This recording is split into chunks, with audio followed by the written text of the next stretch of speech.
Radio Pirate.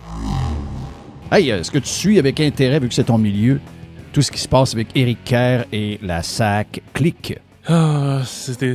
Oui. Est-ce que c'est bon pour le milieu, ça, ce qui se passe? En général, là, tu sais...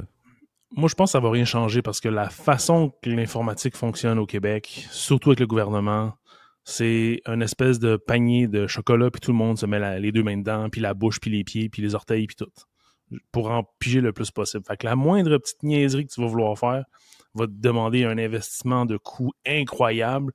Et en plus, évidemment, quand tu mets genre 25 personnes qui sont dédiées à essayer de comprendre comment les choses vont marcher, ben jamais rien qui marche correctement ensemble, tu sais. Puis on s'entend, là, il n'y a pas 300 systèmes, là. Tu vas avoir genre le système de la SAC, tu vas avoir la police, tu vas avoir des rapports, j'imagine qu'il faut que tu sortes de temps en temps. Tu sais, c'est pas un système super complexe, là. C'est une affaire qui peut normalement coûter une couple de millions puis c'est réglé, là, tu sais. Ouais, mais comment ça peut arriver? Comment ça peut arriver tout ça, là?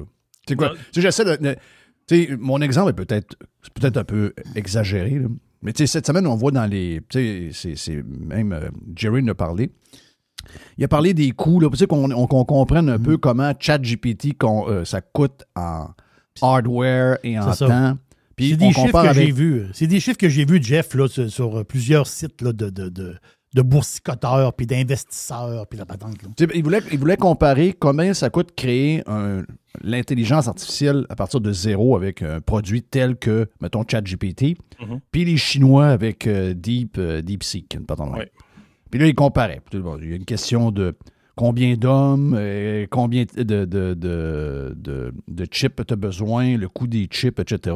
Donc, il disait, ben les Chinois, ce qu'on pense, c'est aux alentours de 8. Puis, si on regarde ChatGPT en ce moment avec ce qu'ils ont besoin de stock d'NVIDIA, puis la main-d'œuvre, puis tout c'est entre 80 et 100 millions. OK, parfait. Donc, bâtir l'intelligence artificielle, c'est entre 80 et 100 millions pour quelque chose une des compagnies les plus connues de la gang.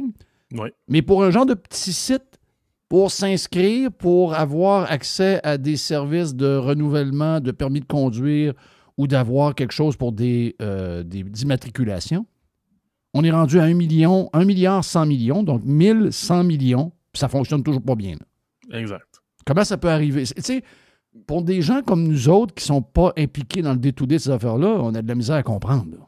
Ben, tu sais, en partant, il ne faut pas oublier que le ChatGPT et l'intelligence artificielle, on parle de la fine pointe. Donc, ce que généralement ces compagnies vont faire, c'est qu'ils vont prendre des recherches qui sont publiées, qui sont extrêmement théoriques, puis ils vont trouver une façon de rendre ça pratique puis de l'utiliser. Donc, il y a de la recherche et de développement beaucoup là-dedans. Il y a beaucoup de recherche, il y a beaucoup de développement, puis il y a beaucoup d'essais-erreurs, et il y a beaucoup de gens, on va brûler du cash pour que ça fonctionne. C'est-à-dire, faire un fucking site de même qui existe dans plein d'affaires, là, c'est quoi qui est dur là-dedans? Absolument rien. Sérieusement, là, le concept même d'un système pour gérer les plaques, pour avoir un accès à la police, pour avoir un accès pour les dealerships, pour ajouter une nouvelle plaque avec un nom, les enregistrements, les renouvellements, il n'y a rien là-dedans qui est du rocket science. On s'entend, là? Faire ça, c'est un peu comme n'importe quel site web. Genre, on appelle ça un content management system, là, genre WordPress et compagnie. Qu'est-ce que tu crées? Tu crées un article. C'est quoi un article? Ça a un auteur, ça a une date, ça a des caractéristiques, puis tu as des règles d'affaires autour de ça. Il n'y a rien de compliqué, là. Il n'y a rien de révolutionnaire qui a jamais été fait dans le passé. Donc, il n'y a aucune raison que ça coûte plus que 100 millions, même avec du padding, là, on s'entend, là. Fait que le 1 milliard, là, pour moi, c'est carrément de la fraude, là. Tout le monde s'est mis à piger là-dedans. En plus, il y a deux aspects. T'as l'aspect que, en général, l'informatique, c'est facile de dire on va faire un projet, on va mettre, mettons, 5 développeurs, on va mettre quelques analystes, on va prendre des directeurs, tout le monde va genre gérer le projet, tu sais, parce qu'évidemment, les développeurs ne peuvent pas se gérer eux-mêmes, fait qu'il faut leur mettre des petits chiens de poche pour justement s'assurer qu'ils fassent leur job et tout, tu sais. Fait qu'en bout de ligne, tu piles, hey, t'es rendu à 100 personnes finalement sur le projet, tu sais. Puis là, c'est tellement de monde là-dedans que ça rajoute une complexité de par la nature de la chose, d'avoir trop de monde impliqué. Il y a personne qui connaît les règles d'affaires dans sa tête. Tout le monde connaît sa partie, puis là, il faut qu'il se parle, mais là, il faut qu'il fasse des meetings, il faut qu'il fasse des interfaces, la façon que le projet est monté se complexifie lui-même. Puis quand donc, c'est un problème d'architecture. Ça, je suis d'accord. Puis là, quand c'est compliqué, qu'est-ce que tu fais? Quand tu ramènes l'architecture, ben, tu ramènes plus de monde dedans. Fait que tu fais juste mettre de l'huile sur le feu. Moi, c'est ma vision, tu sais. Je l'ai vécu dans nombre de fois. Des projets extrêmement simples, là, genre un développeur, 2 développeurs. On avait 1 ou 2 managers qui se rajoutaient pour oublier des heures, tu sais. En bout de ligne, le temps de développement était genre 30% du projet, là. Le reste du temps, c'est tout l'overhead, tu sais. Fait qu'en bout de ligne, c'est pas compliqué de dire que si un projet coûte 1000$, il va t'en coûter 3000$. Mais là, si le projet coûte 300 millions, il va t'en coûter 1 milliard, tu sais.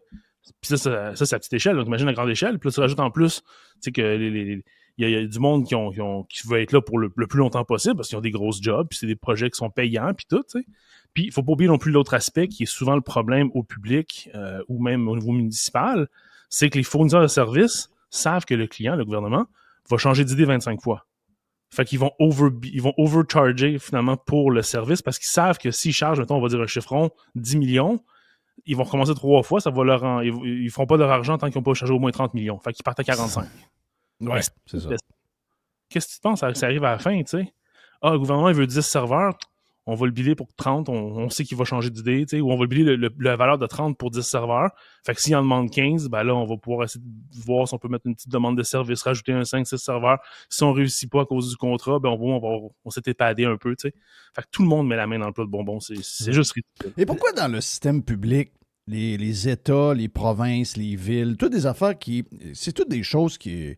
Ben, tu sais, je veux dire, des places dans le monde où on vend des licences, donc des plaques d'immatriculation, des permis de conduire. Ça se fait partout dans le monde, ça, là.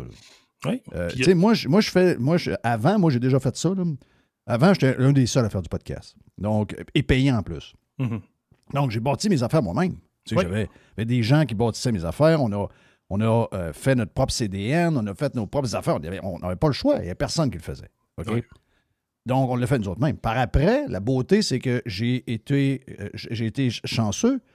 J'ai arrêté toute la patente de développement, puis de cible de ça, puis d'arrêter même d'avoir mon propre monde. Puis j'ai pu prendre des services que je paye au mois, puis eux autres, ils font ça. Puis là, il est arrivé un compétiteur là. On s'est rendu compte que il y a plusieurs podcasters dans le monde. Il y en a qui ont besoin de telle sorte de produits. Il y en a qui ont besoin de quelques affaires, quelques features de plus. Il y a un autre qui a besoin de peut-être un membership payant. Il y a besoin d'avoir un webinar à travers. Mais somme toute, tout le monde a des solutions que plus à peu près aux millions de podcasters à travers le monde. Ça, c'est mon domaine à moi. Mais je veux dire, c'est pas tout. On n'a pas eu besoin, vu qu'on est des millions de personnes. C'est pas chaque podcaster qui développe son propre service de hosting, puis de distribution, de ci. Comment ça que dans les villes et les États, ça n'arrive pas, ça, que quelqu'un... Ah, ben oui, il y a un nouveau système qui a été fait pour l'Oregon. Ça a l'air que c'est Salesforce qui est en arrière de ça, avec CGI qui le développe parallèlement. Puis ça ressemble pas mal à tout ce qu'on a besoin. Si on prend cette base-là, puis on leur demande d'ajouter tel feature, parce qu'on a une différence avec eux autres, ben on a un système par pays, puis ils vont nous charger genre, je sais pas, moi, 100 000 par mois pour l'avoir, puis après ça, un autre 100 000 ou 200 000 pour l'opérer, pour l'updater. Je sais pas. J'ai des chiffres de même. Pourquoi c'est pas de même que ça marche là-dedans? Écoute, moi, c'est de même que ça devrait marcher, parce qu'on s'entend que l'idée en informatique, depuis toujours, c'est de bâtir sur les épaules des précédents. Donc, tu sais, si tu as quelqu'un qui a réussi à livrer de quoi de hot, ben, tu pars de ça, puis tu rajoutes, puis tu rajoutes, puis tu rajoutes. C'est pas qu'aujourd'hui, tu peux rapidement apprendre un cours d'informatique, puis apprendre à programmer, puis faire des jeux vidéo en le temps de le dire, si tu apprends un peu les outils, tu sais. T'as pas besoin de savoir... Parce qu'il y a des librairies de code, il y a déjà des choses qui sont déjà faites. Exact. Puis des outils aussi. Les outils sont importants. Créer tes maps, créer tes personnages, les animations, les règles de physique, tu sais. Il y a tellement de morceaux que tu peux utiliser que si tu as une bonne idée puis que tu veux te donner le trouble d'apprendre, tu peux le faire. C'est pareil pour ces services-là. Il y a sûrement au moins une entité qui fait un produit suffisamment flexible. Sinon, comme tu dis, les Oracle, les Salesforce de ce monde qui font des grosses machines qui sont full customisables pourraient permettre justement de le faire. Là où je pense que ça accroche beaucoup, c'est le gouvernement, principalement au Québec, a deux aspects qui sont assez dangereux pour ces situations-là. C'est la responsabilité. Il n'y a personne qui est responsable de rien. Fait que si le projet n'est pas livré à temps, 5 mots, on continue tout le monde à sa job, il n'y a personne qui passe sa job, tu sais. Puis quand on perd sa job au Québec, on se fait déplacer de ministère. Fait qu'on s'entend-tu que c'est pas un gros risque, là? C'est pas une vraie perte de job, là. Fait qu'il y a personne qui sent que son coup est sur la ligne puis qui doit vraiment s'assurer de livrer de la qualité. First of all.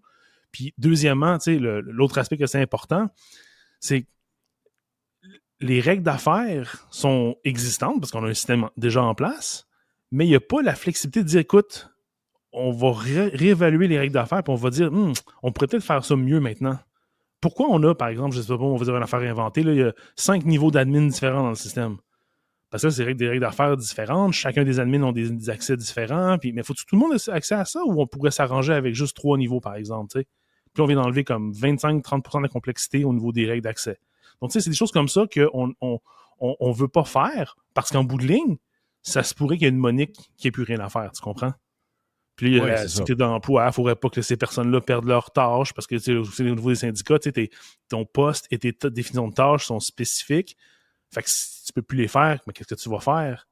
On va-tu envoyer monnaie dans un autre département? Ben non, on va faire un grief. Donc, il y a peut-être une solution qu'on pourrait prendre qui nous permettrait de mettre 1000 personnes dehors. Ça, je suis persuadé. Parce que l'informatique, c'est ça, sa job. C'est de rendre les processus plus faciles et plus rapides. Et là, on rentre dans une nouvelle porte aujourd'hui, plus intelligente. Donc, on le permet à la machine de penser un peu plus puis de trouver des solutions ou des conclusions plus rapidement pour nous. Fait que veut pas, ça s'optimise. Mais il faut que l'être humain en arrière s'optimise. Ça se peut que tu n'aies pas besoin d'avoir autant de personnes pour renouveler une plaque. Ben, c'est correct. Puis ces gens-là, on va leur faire d'autres choses. Tu sais, si ça ne marche pas dans ce ministère-là, on le change de ministère, tu sais. Mais c'est juste qu'il y a du monde qui sont boqués et qui veulent rien savoir, tu sais. Je me rappelle, dans le temps, c'était Schwarzenegger en Californie qui avait dit on va faire une transition entre les gens qui font des métiers au niveau du pétrole, puis on va les amener vers les panneaux solaires et tout, puis on va leur payer la formation. Ouais. Ben, même si on pense que c'est peut-être pas une bonne idée, les miroirs magiques, mais il y avait une idée. Ben, ils ont même dit ça. La gang à Biden a dit ça quand ils ont arrêté le projet Keystone Excel. Ben voilà. Puis ça, je trouve que c'est une façon très raisonnable de dire, écoute, on a des gens, il faut qu'ils travaillent, ils ont une expertise qui se perd graduellement. Ben, avant que ce soit trop tard, sortons les opportunités puis regardons ce qu'on peut faire. Mais je sais pas, le modèle québécois avec genre, OK, mais moi, j'ai ma division avec mes 50 fonctionnaires, puis c'est même ça marche. C'est un très bon point que tu amènes là. Parce qu'on a l'impression, puis on le voit avec l'histoire du Doge aux États-Unis, parce que là, la gauche crie au scandale, il y a des politiciens, parce que là, on aurait demandé, pour savoir si les employés existaient, si ces employés-là étaient vraiment du monde ou c'était pas des employés inventés, payés, puis qui vivent quelque part dans le monde, qui reçoivent un chèque à chaque semaine. On s'est dit, on va leur demander de nous envoyer un email, ça va prendre 2 minutes à faire. Puis dites-nous ce que vous avez fait dans la dernière semaine, that's it. Ça va vous prouver que vous existez puis que votre job, vous faites une job de quelconque. Et là, ça crie au scandale. Là, c'est épouvantable. Puis on dirait qu'une job gouvernementale, c'est plus important que n'importe quel autre job. Tous les autres jobs, pas grave. Les gens, ils vont s'organiser, ils vont trouver telle affaire. Ça, c'est pas bien grave. Mais quand c'est une job de l'État, il semblerait que ça, là, tu ne peux pas couper ça jamais. C'est impossible. Pire que ça, tu peux même pas exiger que le monde travaille. On est rendu là. Regarde, rappelle-toi quand ils ont arrêté le pétrole. Tu sais, la rouquine là, qui est à MSNBC maintenant, là, qui était la porte-parole avant celle qui avait l'air un peu d'un clown avec ses cheveux frisés. Là. Il y avait une rouquine qui était là, Palsinski. Ouais, c'est ça. Elle s'était fait demander, mais les gens qui travaillent dans le pétrole, là, ils vont perdre leur job. Bon, pas grave. Quand c'est des employés de l'État, c'est épouvantable. Mais ça n'a aucun sens. Ils ont des familles. On ne peut pas couper du monde demain. Mais eux autres, quand tu coupes du monde, le pétrole, écoutez bien. Thank you, Jen. I do have a question on COVID, but first on energy. When is it that the Biden administration is going to let the thousands of fossil fuel industry workers, whether it's pipeline workers or construction workers, who are either out of work or will soon be out of work because of a Biden EO, when it is and where it is that they can go for their green job? And that is something the administration has promised. There is now a gap. So I'm just curious when that happens, when those people can count on that. Well, I'd certainly welcome you to present your data of all the thousands and thousands of people who won't be getting a green job. Maybe next time you're here, you can present that. But you said that they would be getting green jobs, so I'm just asking when that happens. Richard Trumka, who is a friend, longtime friend of Joe Biden, says about that day one Keystone EO, he says, I wish he, the president, had paired that more carefully with the thing that he did second by saying, here's where we are creating the jobs. So there's partial evidence from Richard Trumka. Well, you didn't include all of his interview. Would you like to include the rest? So how about this? The Laborers International Union of North America said the Keystone decision will cost 1,000 existing union jobs and 10,000 projected construction jobs. Well, what Mr. Champaga also indicated in the same interview was that President Biden has proposed a climate plan with transformative investments in infrastructure and laid out a plan that will not only create millions of good union jobs, but also help tackle the climate crisis. And as the president has indicated... Donc, ça, c'est pas grave. On va les transformer, ces jobs-là, puis ils vont devenir des jobs de green, puis des jobs... On sait que plus tard, c'est jamais arrivé. Ça, c'était dans le début de l'administration. Quand ils ont arrêté le projet de Keystone, finalement, on est retourné aller voir ces travailleurs-là. Est-ce qu'ils sont devenus des travailleurs qui travaillaient à poser des panneaux solaires, des moulins à vent, etc.? Non, ils n'étaient pas pantoute là-dedans. Ils travaillaient chez Walmart. Là. Mais c'est comme tous les programmes gouvernementaux. Il y a des belles promesses, puis il n'y a personne qui vérifie si ça a vraiment marché. Je suis d'accord avec l'idée de dire, OK, on fait des changements, il faut s'adapter. Parfait. Moi-même, le premier, je suis en informatique, mais j'ai fait 30 affaires différentes là, au cours des 20 dernières années. Là. Pourquoi? Parce que le marché évolue, les technologies évoluent, puis il faut s'adapter. Tu prends pas une job en te disant je vais commencer à 16 ans, puis je vais finir à 65 avec la même job, puis les mêmes tâches pendant 50 ans. Ça se fait plus, ça. T'sais. Donc, au gouvernement, c'est pareil. Oui, mais c'est ça la différence. Ouais. Moi aussi, j'ai changé de job 25 fois. Là. On dirait qu'une job au gouvernement, c'est pour l'éternité, puis il n'y a jamais moyen de couper cette job-là. Ce poste-là ne peut jamais être coupé. Les autres, c'est pas grave. Toutes les histoires reliées au climat, tu peux mettre des milliers de personnes dehors. Tu peux te crisser de voir 4000 personnes dehors chez Amazon. Mais quand tu veux couper des gens au gouvernement, c'est impossible. Ben, quand c'est bon pour Pitou, c'est bon pour Minou. Fait que moi, je pense pareil. Si tu veux couper sur Dodge, si tu veux faire du ménage, parfait. Si ça arrive au gouvernement, c'est la même chose. Si ça arrive au privé, c'est la même chose. Écoute, c'est ça la vie. La vie, ça évolue. Les jobs évoluent, les mœurs évoluent, les besoins évoluent. Écoute, imagine demain matin, si on découvre qu'il y a une nouvelle affaire nucléaire qui est super hot puis que tout le monde rush pour s'en aller là-dedans. Mais tu vas te dire, non, moi je continue avec mes histoires de barrage d'eau qu'il faut s'entendre avec les Premières Nations dans le nord du Québec, puis ça prend 25 ans à avoir un petit peu de barrage. Ben oui, c'est sûr. Non, mais ça fait pas de sens. Demain matin, tu peux acheter sur Amazon un petit thermopompe nucléaire pour faire ton électricité de maison. Ça va être utilisé partout dans le monde, mais ça ne serait jamais vendu au Québec. Là. Non, c'est ça. Ça, c'est sûr et certain. Là. C'est sûr. Sauf s'il est bleu. Mais juste une petite question vite là, par rapport pour finir l'histoire de la SAAQ. Là. Est-ce que, à quelque part dans la patente, là, il y a l'histoire du français aussi? Exemple, des solutions qui existent, des logiciels, mais qui sont... Ça, c'est Est-ce que, autrement dit... Il y a des solutions qui existent, je sais pas, on dit Salesforce, puis ça peut être n'importe quelle compagnie de ils sont CRM. tous en anglais. Mais il y a des solutions qui existent, comment dire que pour faire la migration de qu'est-ce que tu as vers ça, ça se fait facilement. Et là, l'employé, le gars, je vais mettre ça dans le concret, le gars du gouvernement qui arrive, là, qui travaille, là, tu dis, regarde ça, là, ça va être... Il va falloir que tu travailles là-dessus un peu. Regarde comment ça marche, là, puis là, tu vas travailler sur un logiciel. Il est en anglais, là, mais tu vas voir comment c'est facile. Là. Tu fais 3-4 clics, tu vas là, puis c'est facile. Est-ce que la langue fait partie du désastre? Moi, c'est ça que je veux savoir. Moi, je te dirais, je ne suis pas dans le secret des dieux, mais de ce que j'ai vu, il y a comme 15 ans, il y a 15 ans à peu près, puis il y a 10 ans à peu près, quand tu avais un client et que c'était le gouvernement, il y avait des petites particularités. Ça revenait un peu à la langue souvent. Puis c'était comme, mais... Tu sais, le client qui est le ministère du X, ben lui, il faut faire ça un peu différemment, tu sais. Fait que j'ai aucune misère à croire qu'aujourd'hui, avec les lois là, sur la langue française et tout, que, si le logiciel n'est pas déjà en français, puis que toute la documentation et la formation n'est pas en français, parce que le logiciel, il peut être multilingue, ça, c'est pas un problème. Non, mais c'est pas là. C'est, mettons que tu fais un contrat avec Salesforce.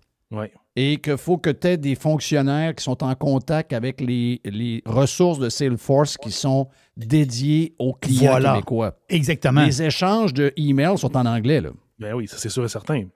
Parce que les Google Meet sont en anglais. Là. Oui, exact. Okay. Ouais, ça c'est un problème. Là, puis dans mon temps, j'avais déjà vu des personnes qui étaient réfractaires à dire, écoute, il faudrait faire le meeting en français. Moi, je suis pas bon en anglais. T'sais. J'en avais déjà vu un peu, début 2000, mi-2000, 2010. Fait qu'imagine aujourd'hui, quand tu as le gouvernement qui sort des lois, qui pousse encore plus ça, le monde qui ne veulent pas se forcer et qui n'ont même pas envie, ou qui ont juste envie d'être contrariants. Moi, je suis en français, je suis au Québec. C'est pas en français, moi, je viens pas à ton meeting. T'sais. Oui. Puis là, peux-tu vraiment dire à cette personne, écoute, on va te remercier parce que tu parles pas anglais? Non, Ben c'est ça marche le pas, dit. là. On peut pas. Fait que c'est Hey, ça qu'il y a je ça regarde dedans. le temps passer. Je veux que tu me parles du genre de réseau québécois qui a été lancé pour concurrencer X et Ouais. Blue Sky. Parce qu'on veut avoir de plus en plus... On est un peu comme les Chinois et les Russes. On veut avoir notre propre intranet, là. On va avoir notre propre Amazon. On va avoir tout ce qui est... On va avoir notre propre Netflix, même au niveau du divertissement, dans les applications de divertissement. On veut avoir nos propres affaires. On aimerait peut-être... On rêve sans doute d'un genre de TikTok, un cuc québécois, là, un cube, un genre de patente québécois. Donc là, tu as essayé le X québécois. Est-ce que c'est comme ça? C'est comme un genre de X? C'est plus simple que ça. Pour moi, c'est vraiment comme une tempête dans un verre d'eau parce que, écoute, on se rappelle, il y avait. Comment ça s'appelle? C'est quoi le nom? Culube. Culube! C'est Culube, là. On mais dirait une s'entend marque que c'est de- on Culube. dirait- ouais, on dirait qu'on est dans un sex shop. là.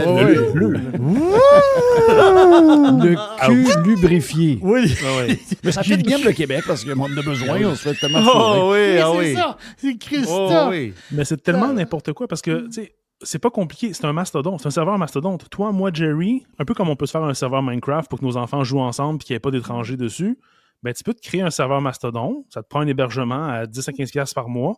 Tu installes le logiciel Mastodon, puis là, tu as une capacité pour, mettons, 500 membres environ, là, sans que le serveur ralentisse. Mais il a juste fait ça, le gars. C'est un gars en marketing. Il a créé une instance, puis à cause d'être en marketing, ben, il y a peut-être des petits contacts. Il a peut-être réussi à faire trender ça, tu sais. Puis quand il y a de Google Minetti qui est embarqué là-dedans, ben, automatiquement, ça a fait les vagues. Mais c'est juste un serveur Mastodon. N'importe qui peut s'en partir un. Tu sais, tu peux partir radiopirate.social, puis ça serait ton propre serveur Mastodon. Puis les serveurs Mastodon, c'est hébergé où, ça? Ça vient de où, ça? Mastodon, c'est un système de communication qui est fédéré. Ça veut dire que chacun des serveurs est indépendant, mais ils se parlent tous. OK. Fait que toi, tu peux gérer ta communauté, tu peux avoir des trucs qui sont Mais personnalisables. ça part de où, ce Mastodon? C'est une réponse, écoute, ça vient dans le temps que, bon, on retrouve en arrière les courriels, c'est très décentralisé, tout le monde a son serveur de courriel, mais tous les courriels se parlent quand même. On peut envoyer des courriels à Jerry, même si Jerry est sur Gmail, puis moi je suis sur Yahoo, par exemple. Donc, quelqu'un a décidé de faire un réseau social avec la même technologie, si on veut, genre mi-2005, 2006, 2007, dans ce coin-là. Puis ça a fini par être Mastodon, finalement. Mais C'est juste un l'origine ensemble. de ça, on est-tu capable de le trouver? C'est-tu à trop open source pour avoir une Oui, origine de ça? C'est open source, puis tu sais, il y a une historique initiale. Je sais pas quand ça a commencé, là. C'est juste que quand il y a eu l'histoire. T'as posé la question, c'est américain, cette affaire-là. Non, c'est. Non, je pense que c'est européen. Oui, c'est ça. L'affaire, c'est que je crois que c'est un Allemand qui a parti ça Ouf! il y a très longtemps. OK, ouf, OK, on est correct. Mais c'est un Allemand d'origine russe. Oh, Ouais. Il s'appelle Eugène Rochko. Ouais. Pas bon. ben, c'est juste qu'au Il Québec. n'y a pas de la comment ça- famille dans je sais pas, Je sais dans pas, le là. Je coin pense dans que- l'est de l'Ukraine. Il n'y aurait pas de la famille, ce gars-là, dans l'est de Il est- l'Ukraine. Ça il est pourrait né nous à faire Moscou. passer la pilule un peu. Il est né à Moscou. Ah, bah, boy. Ouais. Mais si c'est sauvé, peut-être qu'il n'aimait pas le régime à Poutine. On va essayer de se trouver quelque chose. Là. Ouais, c'est ça. C'est ça. Mais en gros, c'est juste. Non, il comme- n'y a rien de québécois là-dedans. Là. Il y a rien de québécois là-dedans, à part la couleur puis le logo, là, tu sais, on s'entend. C'est comme, tout le monde peut se partir ça, tu sais. Puis là, moi, ce qui me fait rire, c'est que je me dis, le gars qui a parti ça, ben, il trouvait ça le fun au début, c'était cute, ça a pogné. Mais tu sais, Oui. pour lui, c'est des coûts récurrents, là. Tu sais, on s'entend que, tu sais, à mesure que le monde embarque, je sais pas si ils sont rendus à combien d'abonnés, là, ils sont rendus à 10 000. Peut-être qu'il a fallu qu'ils prennent un serveur à 50$ par mois, 100$ par mois, tu sais, ça va continuer à monter, ces coûts, tu sais. Puis Et qu'est-ce lui, il que peut ça faire de donne? l'argent comment avec ça? Ben, il peut pas. Parce que c'est open source, il n'y a pas de pub, il n'y a rien, tu sais. Donc, tu sais. Donc, ça ira nulle part, ça. Faire-là. Ben, ça, c'est sûr et certain, tu sais. Puis, Ah, mais t'as l'affaire, peu. c'est comme- S'il n'est pas pire, il va aller voir le gouvernement pour avoir une subvention. Oui, ça, il pourrait. Je suis sûr qu'il pourrait. Je suis sûr. Écoute, il s'agit qu'ils se partent, qu'ils s'incorporent une affaire, puis il y aurait moyen d'avoir des milliers de dollars ici et là, puis ça, c'est certain. Tu sais, moi, je trouve ça ridicule parce que c'est juste, c'est une cochonnerie, là. On s'entend, là, tu sais, c'est comme dire, hey, regarde, j'ai un Hot Wheel. Ouais, mais c'est pas une voiture. Non, mais c'est un Hot Wheel. Oui, mais c'est pas une voiture. Comme, OK, Oui. d'accord. Puis le pire, c'est ce serveur-là, ce que je trouve toujours drôle, moi, c'est dans l'espèce d'esprit de respect de tout le monde. Si t'aimes pas quelqu'un, tu peux le bannir à la personne, évidemment, mais tu peux aussi bannir son serveur en entier. Fait que, mettons, toi, t'es Radio Pirate, tu pars un serveur Mastodon, puis qu'il y a du monde sur Mastodon. Donc, t'es pas qui- en contrôle de ta business, ben. Là.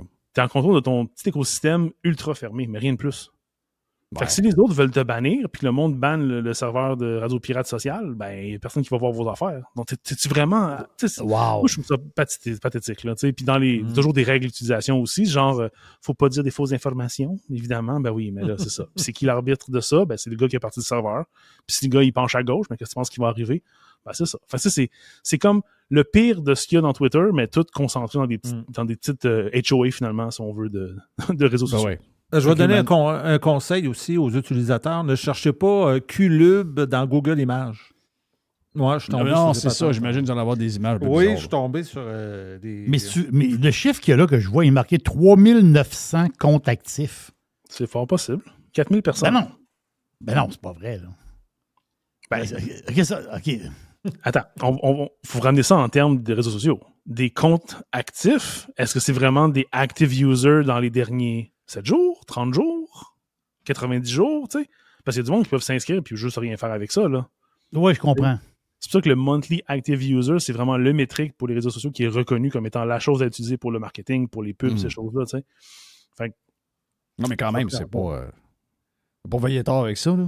ben, c'est 4000 personnes au Québec dans une echo chamber incroyable qui doivent sûrement dire qu'il faut boycotter les produits américains puis qu'il faut... Tu sais, même Blue Sky, je me demande c'est quoi que le monde font là. Tu t'en vas où, là? T'es Écoute, dans moi, le domaine j'ai des essayé. médias. T'es dans le domaine des médias, tu t'en vas sur Blue Sky. Tu sais, on vient de voir que les chiffres depuis que Musk est le boss de X, de Twitter, c'est passé de genre 65-35 à 47-48 républicains et démocrates. Donc, c'est une question de bonne nouvelle. Ça veut dire que c'est la place pour avoir le plus d'opinions partagées qu'il n'y a pas sur le web. Là. Dans tous les réseaux sociaux, c'est le meilleur. Mais là, tu t'en vas sur Blue Sky, je veux dire, tu vois quoi là? Je veux dire, ça te donne quoi d'être là? Ça te donne à rien? La seule raison pour laquelle ça a pogné, c'est qu'il y a une belle application puis que c'est intuitif puis ça ressemble beaucoup à Twitter. C'est juste pour ça que ça a pogné. Parce que Mastodon faisait déjà la même chose, mais l'application est plus boboche, le site web est vraiment un petit peu à chier, tu sais. Donc, Mais les gens qui sont sur Blue... Je suis jamais allé sur Blue Sky, ça ne m'intéresse pas. Là. Ils ont-tu un peu de reach? Ils ont-tu des patentes? Y a-tu l'air d'avoir quelque chose qui se passe là ou il n'y a pas grand-chose? Non. Comme pour Mastodon, mettons que tu étais populaire sur Twitter puis tu avais comme 100 000 personnes, tu vas en avoir peut-être 15 000 sur les autres, tu sais. Donc, ton reach est divisé en 10. Donc, un peu comme nous, quand on est allé sur Truth Social puis qu'on s'est ramassé, c'est une baisse bien correcte, là, mais il n'y a pas de monde là. Non, il n'y a pas de monde, c'est ça. T'sais. Puis bien souvent, ces services-là sont utilisés comme juste pour broadcaster tes nouvelles. T'sais, tu vas repartager tes articles ou whatever. OK? Oui. Fait t'interagis-tu avec le monde? Pas tant que ça, tu sais. Puis si t'interagis pas, ben là, moi, parler avec un bot qui publie des articles, ça m'intéresse pas ben, là, tu sais. Non. Puis la haine, en tout cas, moi, c'est ce que j'ai vu, j'ai été une couple de fois, puis c'est juste, tu sais, des appels à la mort, des menaces. OK, Blue Sky, c'est haineux de même. Je pensais que c'était vraiment full... haineux, là. Non, Ah c'est ouais? vraiment haineux, là. Oui, mais c'est la gauche qui est là-dessus. Ça marche pas, là. Non, je te dis, moi, j'ai vu des affaires là-dedans. Là, mais c'est la gauche. Il ne peut pas avoir de haine là. Tu sais, on est tous sur Internet depuis longtemps, on a tous vu des vidéos dégueulasses, gory au fil des années, là. Puis je te dirais que ce que j'ai vu sur Blue Sky, rapidement, ça m'a laissé vraiment un malaise assez présent. Mais non, mais ça se peut pas, là. C'est la gauche. Non, mais la gauche est pas très gentille quand tu penses contre elle, là, tu sais. Ah ouais? Mais oui! Mais il était parti de X parce qu'il trouvait ça violent. Mais oui, la vérité est violente. Les faits sont violents. Ah! Les idées différentes sont violentes. Oh, ouais, dis pas ce mot-là, le mot en I. Ouais. Ouais, c'est dur, ça. Thank you, man. On a fait un beau tour. Oh, yes. Toujours le fun de t'avoir, Alex. Une fois de... Passez souvent. Hey, fais-nous une petite plug pour ta compagnie. Yes, ben j'ai continué à adapter un petit peu mes produits, legacygoods.co. Donc, j'ai maintenant mes bracelets pour Apple Watch sont rendus en 2 tailles, donc small et large, fait que pour les différents poignets. J'avais un client qui avait acheté un bracelet pour sa fille. Ben, c'était un petit peu grand, effectivement. Parce que moi, je l'ai fait comme un genre de moyen bracelet initialement, mais là, j'ai réalisé que non, je peux pas m'en sortir, il faut vraiment que j'aie les deux. Fait que quand tu passes commande maintenant, tu choisis small, medium ou medium large. Fait que c'est comme 2 tailles différentes. Fait que ça va bien. J'ai des beaux coloris et tout. J'ai pas de nouveaux produits encore pour l'instant, par contre. Très occupé avec le travail. Ben oui. Puis en plus, mais déjà éventuellement, j'ai un chiffrier, là. Pas un chiffrier, mais j'ai une note dans un de mes logiciels. Puis je pense que j'ai comme 60 idées. Là, fait que si je mettons un jour, je deviens millionnaire puis j'ai juste du temps, là, moi, vous en sortir des produits, ça va être juste fou. Là. Moi, j'en ai des idées, moi. Ah, toi, je sais pas si je veux t'entendre, moi, là. Ça finit toujours le même. Non, mais tu fais-tu des culubes en cuir? Des culubes en cuir. Non, t'en fais pas de ça. Des culubes en cuir. Donc, un culube, c'est comme un petit truc dans lequel tu mets ta petite bouteille de lube après ta ceinture. Oui, Si tu t'en oui, vas c'est ça. partir, tu vas faire de la promo sur Blue Sky, tu vas peut-être te faire demander des masques de chiens en cuir. Ah, ça, c'est Ah sûr, oui? c'est Trop sûr. titanant. C'est sûr. Oui, avec des laisses. Avec des laisses, oui, des laisses. Puis tout, Oui. des fouettes, des affaires dans le même. Ah non, c'est sûr. Il y a- Peut-être il y a une bonne business de masques de chiens en cuir sur Blue Sky. Ouais, j'ai entendu ça. C'est un petit peu troublant. Donc, donne-nous ton adresse pour les gens qui veulent avoir des ceintures, des bracelets en cuir, plein d'affaires. LegacyGood.co. Thank you, Alex. Merci à vous. Radio Pirate. Making history again. Jeff Fillion, Radio Pirate.